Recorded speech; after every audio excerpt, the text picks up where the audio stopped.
வணக்கம் சத்குரு. குழந்தைகளை பார்த்தாலே ஒரு ஆனந்தம் நமக்கு இயல்பாகவே தொத்திக்குது.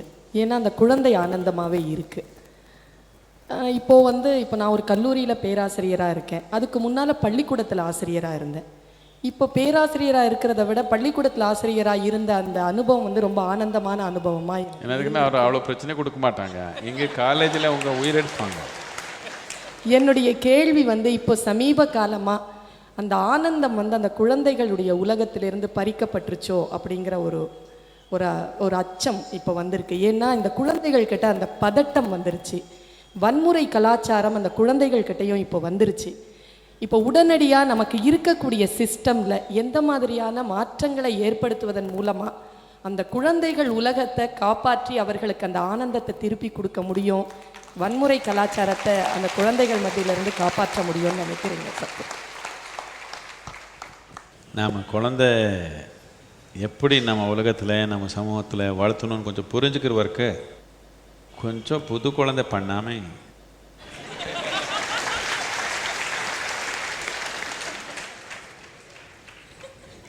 நான் உங்கள் கேள்விக்கு வரேன். பட் அதுக்கு முதல்ல இன்னொரு விஷயம் இருக்குது.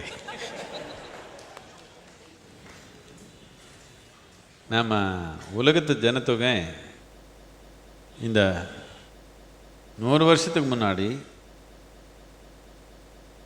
நம்ம உலகத்து ஜனத்தொகை 150 கோடி இருந்தது. பூரா உலகத்து ஜனத்தொகை இப்போ 700 கோடி, 4 மடங்குக்கு மேலே போயிடுச்சு. 47 நமக்கு இந்த சுதந்திரம் வந்தப்போ 33 கோடி நாம், இப்போ 120 கோடி, 4 மடங்கு. 65 வருஷத்தில் நாம் அவருக்கு எல்லாம் என்ன ரேஸு நாம் ஜெயிக்கிற மாதிரி.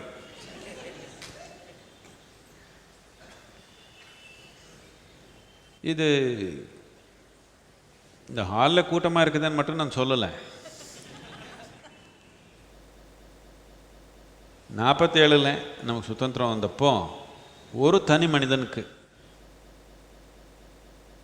எந்த அளவுக்கு குடிக்கிற தண்ணி இருந்ததோ நம்ம நாட்டில், இப்போ அதில் வெறும் 20% மட்டும்தான் இருக்குது. சென்னையில் தெரியும் தானே உங்களுக்கு? எப்படி பாட்டிலில் குளிக்கிறீங்களா? 3 நாளுக்கு ஒரு தடவை. 20-25க்கு அதில் 7% மட்டும்தான் இருக்கும்னு சொல்கிறாங்க. இப்போ சென்னையில் இருக்கிறவங்க குடிக்கிறது விட்டுடணும், குடித்தாலே போதும், அதே பெரிய சாதனை. இது ஒன்றும் ரொம்ப தூரமாக இல்லை, இன்னொரு 10-15 வருஷத்தில் இருக்குது. இல்லை நாம் கடல் தண்ணி எடுத்து இது பண்ணிக்கிறோம் அது பண்ணிக்கிறோம், அதெல்லாம் சரி. வெறும் தண்ணி பற்றி மட்டும் இல்லை, எல்லாத்த பற்றி. 2050க்கு இந்த ஈனா தேசங்கள் இதில் என்ன சொல்கிறாங்கன்னா, தோராயமாக 1000 கோடிக்கு நெருக்கமாக வந்துடும்னு சொல்கிறாங்க. 1000 கோடி மனிதர் நம்ம ஆயிட்டோன்னு இந்த உலகத்தில். நாம் இப்போ என்னென்ன உணர்ந்திருக்கிறோம் அது எல்லாமே 40% நாம் குறைச்சிக்கணும். 40% குறைச்சிக்கணுன்னா நான் பெட்ரோல் பற்றி, தங்கத்தை பற்றி, இன்னொன்று பற்றி பேசலை.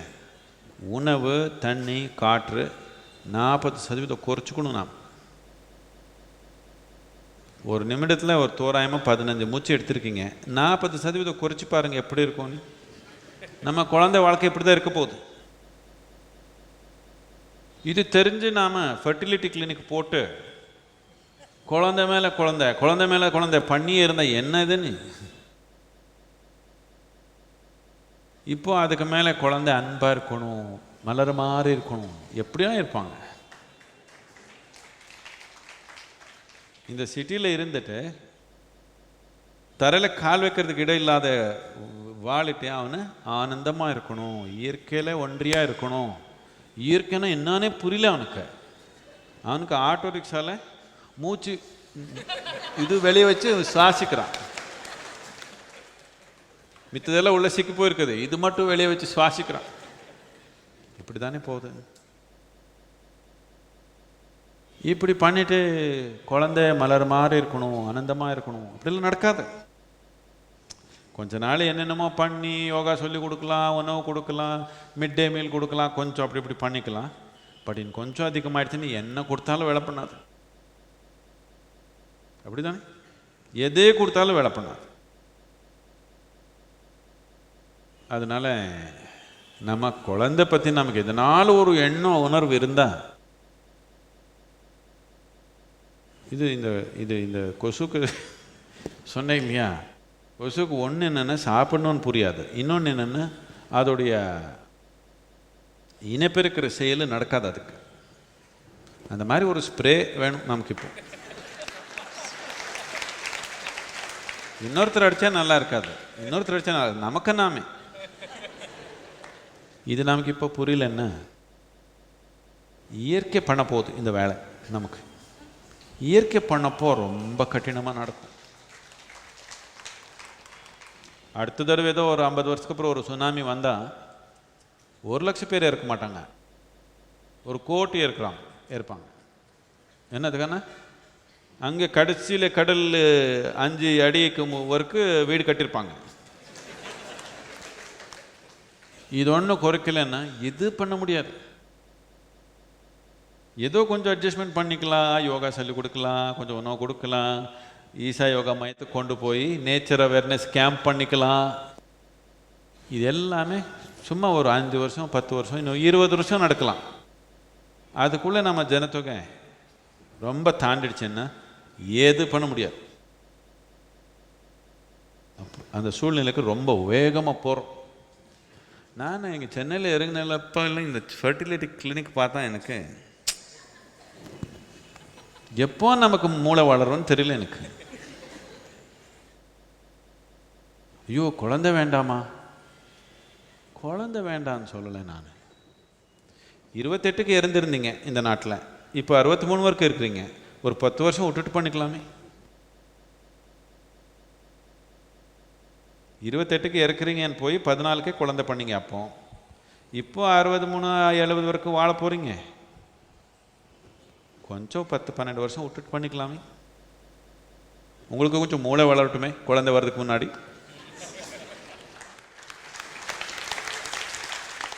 தேவைதானே? குழந்தை வளர்த்தணுன்னா இது சும்மா இனப்பெருப்புன்னு எனக்கு வேண்டாம். மித்த விலங்குக்கு எல்லாமே பூச்சி இதுக்கு எல்லாமே வெறும் இனப்பெருப்பு. மனிதனுக்கு அப்படி இல்லை. அதில் பலவிதமான தன்மை இருக்குதா இல்லையா? பலவிதமான ஈடுபாடு இருக்குதா இல்லையா? கொசு மாதிரி நீங்கள் சும்மா இனப்பெருச்சு சும்மா போக முடியுமா குயிங்கன்னு? அப்படி இல்லையே. நமக்கு இனப்பெருப்புன்னா பலவிதமான ஈடுபாடு இருக்குதா இல்லையா? அதில் அப்படி இருக்கிறப்போ கொஞ்சம் கவனிக்கக்கூடாத நம்ம என்ன பண்ணுறோம் ரொம்ப தேவை. இல்லைன்னா நீங்கள் எந்த மாதிரி ஸ்கூல் மாற்றினாலும் அப்படி தான், எந்த மாதிரி உணவு மாற்றினாலும் அப்படி தான், எந்த மாதிரி யோகா சொல்ல கொடுத்தாலும் அப்படி தான். ஏதோ இன்னொரு 5 வருஷம் 10 வருஷம் இதெல்லாம் செயல்படும். இதெல்லாம் கேன்சருக்கு பேண்டேட் போட்ட மாதிரி பெரிய பிரச்சனை இருக்குது நமக்கு. நாம் சின்ன சின்னதாக நாம் தீர்வு கண்டுபிடிச்சே இருந்தால் பிரச்சனை இருக்குதுன்னு தெரியாமல் போயிடும் மக்களுக்கு. நமக்கு ஒரே ஒரு பிரச்சனை, நமக்கு ஜனத்தொகை. 50% மக்கள் 30க்கு கீழே இருக்கிறாங்கன்னு என்ன அர்த்தம்? நாம் பொறுப்பு இல்லாமல் இனப்பெருக்கிட்டோம், அவ்வளோதானே. நீங்கள் கொஞ்சம் 50-60 வயசில் இருக்கவங்க சொல்லுங்கள், ஒரு 30 வருஷத்துக்கு முன்னாடி ரோட்டில் ஹைவேல டிரைவ் பண்ணால் எங்கே ஒரு 25 கிலோமீட்டர் போனால் ஒரு ஆள் பார்ப்பீங்க. இப்போ எங்கே போனாலும் கூட்டமே போகுது ஹைவே பக்கத்தில். அப்படி தானே இருக்குது. இவரெல்லாம் சும்மா மேலேருந்து விழுந்துட்டாங்களாம். பொறுப்பில்லாமல் நடந்திருக்கிறோம். இதுக்கு ரொம்ப பெரிய பாதிப்பு இருக்குது, சாமானியமான பாதிப்பு இல்லை. சைனாவில் இப்படி ஆகி அவர் கண்ட்ரோல் பண்ணாங்கன்னா, எந்த மாதிரி கண்ட்ரோல் பண்ணாங்கன்னா, 2வது குழந்தைன்னா உயிரோடு இருக்க குழந்தை பொதிச்சிடுவாங்க. அதுக்கெல்லாம் கொஞ்சம் எல்லாம் கலாட் பண்ணதுனால ஹாஸ்பிட்டலில் பிரெயினுக்கு அயோடின் இன்ஜெக்ஷன் கொடுக்குறாங்க. 2வது குழந்தைன்னா அயோடின் இன்ஜெக்ஷன் கொடுத்துடுவாங்க. அதுக்கு என்ன பண்ணுறாங்க மக்களை, இது அப்படி இல்லைனாலும் என் கல்யாணம் உடஞ்சி போச்சு, நான் புது கணவன் வச்சுருக்கிறேன், அதனால எனக்கு இன்னொரு குழந்தை. அதனால இப்போ ரூல்ஸ் என்னன்னா, ஒரு பெண்மணி ஒரே குழந்தை தான். 10 தடவை நான் கல்யாணம் பண்ணிக்கோனீங்க, ஒரே குழந்தை தான். இப்படி பண்ணதுனால அவர் கொஞ்சம் கண்ட்ரோலில் வந்திருக்காங்க. நம்மளால அப்படி பண்ண முடியுமா? நம்ம குழந்தை உயிரோடு இருக்க குழந்தை நம்ம புதைக்க முடியுமா நம்மளால? நமக்கு அப்படி இருக்குதா? நம்மளால கட்டாயம் அது பண்ண முடியாது. அந்த கட்டினம் பண்ண முடியுமா? நமக்கு அந்த கட்டினமான இது இல்லை. நம்மளால அப்படி தீவிரமாக போக முடியாது. நாம் கொஞ்சம் இல்லை கவனமாக கொஞ்சம் விழிப்புணர்வாக நம்ம வாழ்க்கை சரிப்படுத்திக்கணும். இல்லைன்னா ஸ்ப்ரே பண்ணணும். அது இன்னும் கண்டுபிடிக்கல நாம்.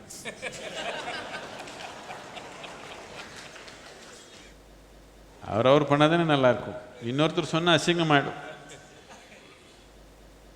10 வருஷம் டிலே பண்ணிங்கன்னா எவ்வளவோ மாற்றம் ஆகிடும். 4க்கு பதில் 1 பண்ணிங்கன்னா எவ்வளவோ மாறி போயிடும். நீங்கள் 2 பேர் இருக்கீங்க, 4 ஆகக்கூடாது. நீங்கள் 2 பேர் விட்டீங்கன்னா சத்திங்கன்னா நாளைக்கு இந்த 2 பேர் தான் இருக்கணும் உலகத்தில். உங்களால் 8 பேர் இருந்தால் இடம் இருக்குதுன்னு நினச்சிக்க வேண்டாம். இது ரொம்ப சின்ன இவ்வளோ சின்ன கிரகத்தில் இருக்கிறோம். சும்மா வளர்த்தே இருக்க முடியாது. கொசு ஜாஸ்தி ஆகிடுச்சுன்னா ஸ்ப்ரே பண்ணணும்னு நினைக்கிறோமா இல்லையா? அவருக்கு நமக்கு இயற்கை ஸ்ப்ரே பண்ணிவிடும் ஒரு நாள். கடல் கொஞ்சம் ஒரு தடவை வான் பண்ணிக்குதுங்க. அடுத்த தடவை கொஞ்சம் 10 மடங்கு அதிகமாக வந்துடுச்சுன்னு கோட்டி போயிடும் ஒரே தடவை. லட்சம் இல்லை. இது நாம் கையில் எடுத்துதான். ஒரு ஸ்கூல் மாற்றுறது, அவர் சந்தோஷப்படுத்துறது, அவருக்கு பாட்டு பாட வைக்கிறது, டான்ஸ் பண்ணிக்கிறது எல்லாம் பண்ணணும் இப்போதுக்கு. பட் இது எல்லாமே தீர்வு கிடையாது. These are only small bandaids. This is not a solution.